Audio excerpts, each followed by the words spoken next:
स्वच्छ भारत मिशन की किस तरह से धज्जियां उड़ाते हुए नजर आ रहे हैं कैथल के अधिकारी व ठेकेदार। बड़े ही दहाड़ते हुए ये फोटो जो है वहां पर नगर परिषद के चेयरपर्सन व अधिकारी थे उनको दिखाई थी कि किस कुछ पैसों की बदौलत ये लाखों रुपए का जो संसाधन नगर परिषद का था कंडम हो चुका है।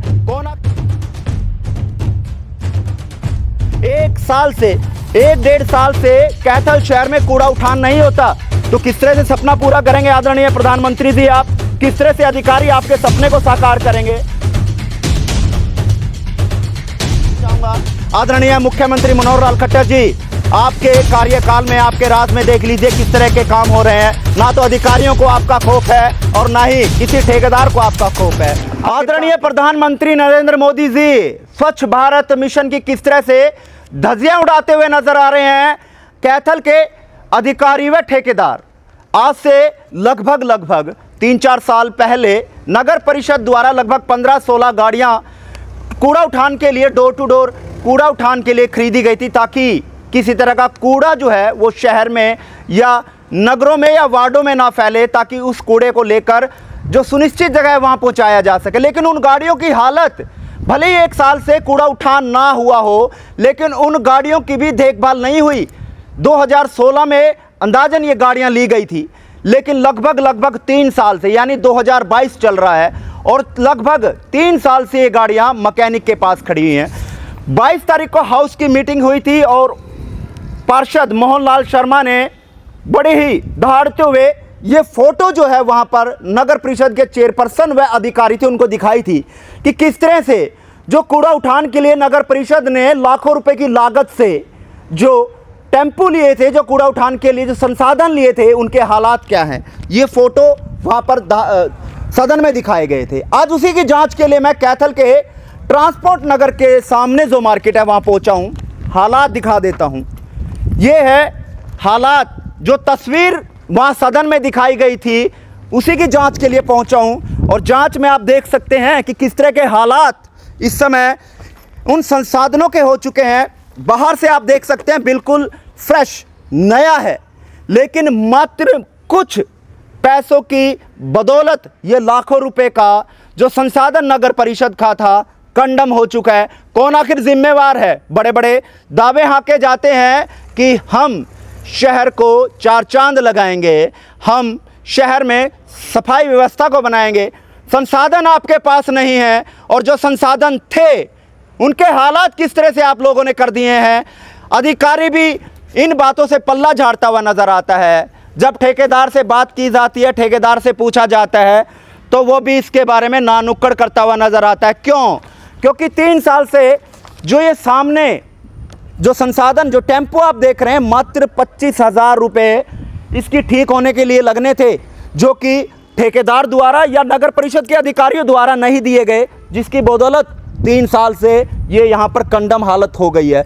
आगे भी तस्वीर मैं आपको दिखा देता हूँ, आप मेरे साथ लगातार बने रहिए, क्योंकि ये मुद्दा 22 तारीख को जो नगर परिषद की हाउस की मीटिंग हुई थी, मोहन लाल शर्मा जो पार्षद हैं उनके द्वारा इस मुद्दे को बड़े जोर शोर से उठाया गया था, क्योंकि उनके ही कार्यकाल में उन्हीं के हाउस की मीटिंग में ये संसाधन लिए गए थे। तो उन संसाधनों की बेकदरी अगर होगी तो क्यों नहीं वो पार्षद दहाड़ेगा, क्यों नहीं वो पार्षद इन बातों को, इन मुद्दों को उठाएगा। बनता भी है, क्योंकि उनके कार्यकाल में ये संसाधन लिए गए थे। दोबारा से जनता ने उनको चुनकर इस कार्यकाल में फिर से भेजा है। तो पहली मीटिंग में जो उनके कार्यकाल में संसाधन लिए गए थे, उनकी जो बेकदरी नगर परिषद के अधिकारी या ठेकेदारों द्वारा की गई है, उसको लेकर वो दहाड़ते हुए नजर आए थे। लेकिन आज जांच के लिए कि आखिरकार पूरा मामला क्या है, हम जींद रोड पहुंचे हैं। दूसरे की व्यवस्था भी मैं आपको दिखा दूं। ये व्यवस्था है दूसरे टेम्पू की।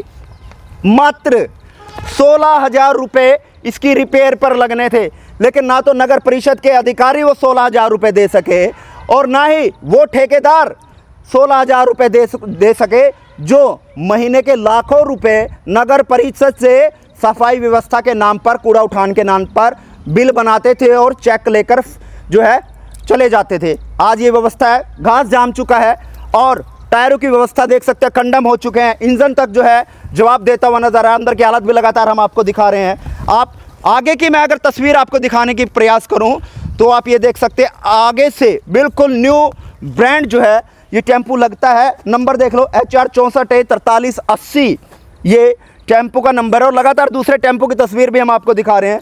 अब सवाल ये खड़ा करता है कि आखिरकार किस तरह से आदरणीय प्रधानमंत्री नरेंद्र मोदी का स्वच्छ भारत का जो सपना देखा है, मिशन जो चलाया है, वो किस तरह से पूरा होगा। जब संसाधन यहाँ खड़े होंगे तो कूड़ा उठान कौन करेगा। 1-1.5 साल से कैथल शहर में कूड़ा उठान नहीं होता, तो किस तरह से सपना पूरा करेंगे आदरणीय प्रधानमंत्री जी। आप किस तरह से अधिकारी आपके सपने को साकार करेंगे। भले ही कागजों में नगर परिषद को स्वच्छ भारत मिशन के तहत सम्मानित किया गया हो, सम्मान मिला हो, लेकिन वो सम्मान किस नाम का भाई। सम्मान आप देख लो किस तरह का। संसाधन तो नगर परिषद ठीक नहीं करवा सकती, ठेकेदार की जिम्मेवारी है, ठेकेदार को आप नोटिस भिजवाइए। लेकिन मात्र 40,000 के चक्कर में 20 लाख रुपए का आंकलन है, 20 लाख रुपए के दोनों ये संसाधन होंगे। मात्र 40,000 के चक्कर में दोनों 20 लाख की जो पूंजी नगर परिषद द्वारा लगाई थी वो कंडम हो चुकी है। लेकिन मौके पर जो पार्षद यहाँ पहुँचे जिनके द्वारा ये मुद्दा उठाया गया था, उनसे फिलहाल जान लेते हैं क्या कुछ कहना है और आगे उनकी क्या मांग रहेगी। लेकिन साफ तौर पर मैं कहना चाहूँगा, आदरणीय मुख्यमंत्री मनोहर लाल खट्टर जी, आपके कार्यकाल में, आपके राज में देख लीजिए किस तरह के काम हो रहे हैं। ना तो अधिकारियों को आपका खौफ है और ना ही किसी ठेकेदार को आपका खौफ है। आखिरकार किस तरह से आपके हरियाणा में लोगों को ये तमाम सुविधाएं मिलेंगी जो वोट मांगने टाइम पर आप लोगों ने कही थी। भले ही छोटी सरकार का कार्यकाल अभी शुरू हो, पहली मीटिंग हो चुकी हो, लेकिन उस मीटिंग में दोबारा से एजेंडा पास किया जाता है कि नए संसाधन की ज़रूरत है, नए संसाधन खरीदने चाहिए, नए संसाधन लाने चाहिए। 2016 में ये संसाधन खरीदे गए थे, क्या नगर परिषद उनकी देखभाल कर पाया? क्या नगर परिषद उनकी संभाल कर पाया? जो आगे नए लेने की बात कर रहे हैं, चलिए शहर में सफाई व्यवस्था को दुरुस्त करना है, नए संसाधन भी लेने पड़ेंगे, लेकिन कम से कम उनका ध्यान तो रखना चाहिए। उनका ध्यान कौन रखेगा? ये मांग करता है कैथल टीवी कि अगर ऐसे लापरवाही अधिकारी हैं तो उनके खिलाफ कार्रवाई भी होनी चाहिए। आखिरकार क्या कर रहा है CSI, क्या कर रहा है नगर परिषद का EO, क्या कर रहा है नगर परिषद का एक्शन, या क्या कर रहा है नगर परिषद का ME? आखिरकार क्यों नहीं 40,000 रुपये के मात्र खर्चे पर लाखों रुपए की संपत्ति को बर्बाद कर रहे हैं। चलिए मौके पे पार्षद महोदय, उनसे जान लेते हैं क्या कुछ वो कहेंगे। मेरा नाम मोहनलाल शर्मा, पार्षद वार्ड नंबर 28। मुझे आपने सदन में जो अभी फिलहाल मीटिंग हुई है उसमें एक जो कूड़ा उठान के लिए टेम्पू खरीदे थे नगर परिषद ने, उनकी व्यवस्था दिखाई थी, कुछ फोटोज भी आपने दिखाई थी, क्या मामला था वो? 22 तारीख को नगर परिषद में हाउस की मीटिंग हुई थी। माननीय हमारी नगर परिषद की अध्यक्षा चेयरमैन सुरभि गर्ग जी ने अध्यक्षता की थी और उस मीटिंग में तमाम अधिकारी और सभी MC उसमें मौजूद थे। पिछले लगभग 1 साल से वार्ड के अंदर डोर टू डोर का जो कचरा उठाने का जो कार्य था वो 0 चल रहा था। तो मैंने ये समस्या बड़ी ज़ोरों पे उठाई थी, क्योंकि जो है सरकार जो है हर घर से डोर टू डोर के नाम पर पैसे ले रही है और पैसे लेने के बावजूद भी गार्बेज कलेक्शन के नाम के लोगों के पास हज़ारों रुपए के चार्जेस लगाने के बावजूद भी, और लोग भर रहे हैं, उसके बावजूद भी उन्हें सुविधा नहीं मिल रही। तो मैंने जनता द्वारा दी जा रही पैसों की लूट को रोकने के लिए ये सदन में मुद्दा उठाया था कि जो डोर टू डोर है, डोर टू डोर में आप जनता से जो पैसे वसूल रहे हैं उसका काम क्यों नहीं कर रहे। मेरे वार्ड में कोई डोर टू डोर का टेम्पो नहीं आ रहा, कोई रिक्शा नहीं आ रहा, सिर्फ एक एम्प्लॉयज़ वार्ड नंबर 28 में Sita Devi door to door में अपना काम कर रही है। उसके पास एक टूटी हुई रिक्शा है, वो उसी को महिला वो उसको खींचती है और जितना उसे होबन बन पड़ता है, 1 गली का 2 गली का, वो कूड़ा उठा के ले जाती है। लेकिन इस तरह शहर में करोड़ों रुपए का टेंडर है और लाखों रुपए की लूट हो रही है। जनता के खून पसीने की गाड़ी कमाई को ये अधिकारी और ठेकेदार मिलकर लूट रहे हैं, तो ये बड़े शर्म का विषय है। मैंने आदरणीय हमारी नगर परिषद की अध्यक्षा से भी निवेदन किया है कि वो इस भ्रष्टाचार पर अंकुश लगाएं, ताकि शहर के लोग जो है जो अच्छी सांस गाड़ियां प्रयुक्त खड़े हैं और उनमें किसी तरह का कोई संभाल नहीं ली गई, वो क्या मामला है? ऐसा है कि पिछले 3 वर्षों से 2018 मॉडल की गाड़ियां हैं। हमारे टेम्पो आए थे 16 नगर परिषद में कूड़ा उठाने के लिए भाई गली गली घर घर जाकर जो है भीड़ से बिल्ली गली में पहुंचकर ये टेम्पो जो है कूड़ा उठाएंगे। और उन टेम्पो में कोई तकनीकी खराबी हो गई जिसकी वजह से जो है आकांक्षा मोटर कंपनी के कॉन्ट्रैक्टर ने व बालाजी कंपनी के डायरेक्टर ने बलबीर और जिसका वो था डायरेक्टर बलबीर नौच ने उन टेम्पुओं को जींद रोड पे एक मैकेनिक सलीम खान की दुकान पर ठीक करवाने के लिए ले जाया गया था। उस गरीब आदमी के 16,000 रुपये आकांक्षा मोटर वाले ने देने थे और 25,000 रुपये बलबीर नौच ने देने थे। आज तक उस गरीब आदमी को उसकी मजदूरी का मेहनताना नहीं दिया गया, जिसकी वजह से उसने वो टेम्पो अपने पास खड़वा के रखे थे और आज तक किसी सरकारी अधिकारी ने, किसी कर्मचारी ने उन टेम्पो की सुध नहीं ली।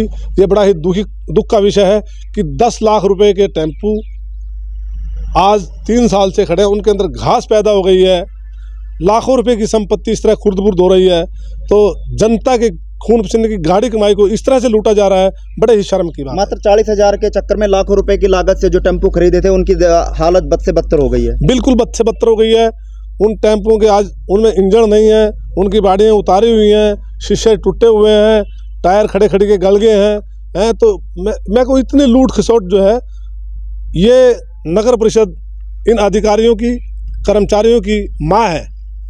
जो माँ उन्हें 2 समय का खाना देती है, उनके बच्चों को पालती है, उनका सुंदर भविष्य बनाती है, वे उस माँ की इज्जत को लूटने का प्रयास कर रहे हैं। ये बड़े ही शर्म की बात है। उनको मात्र कुछ पैसों के उस चक्कर में छोड़ दी।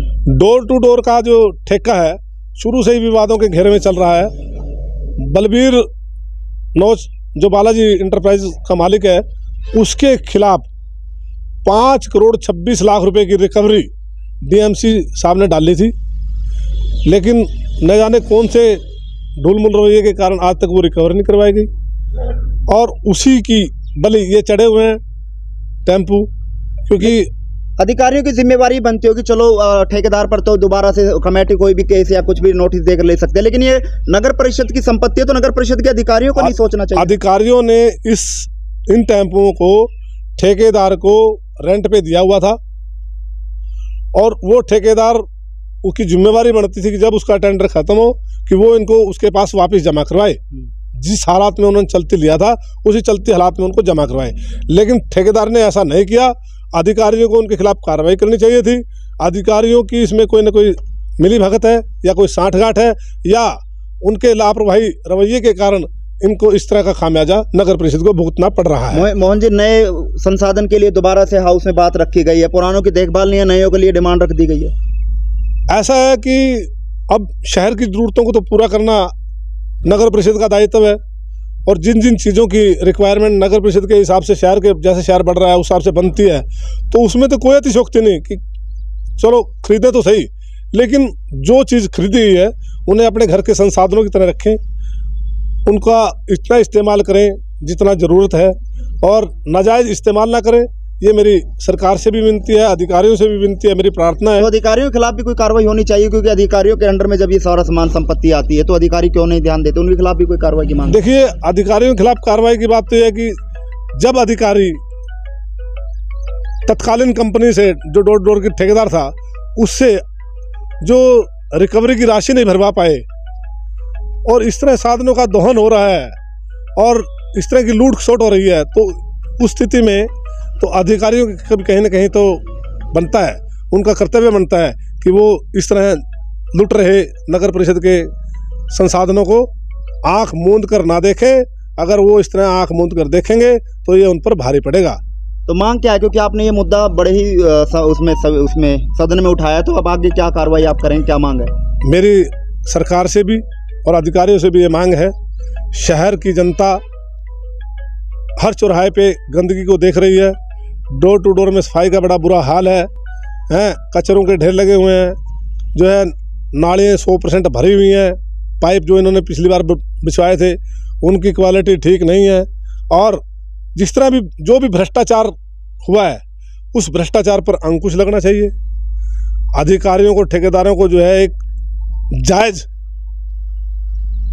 ठेकेदारों को जायज़ मार्जिन पे काम देना चाहिए।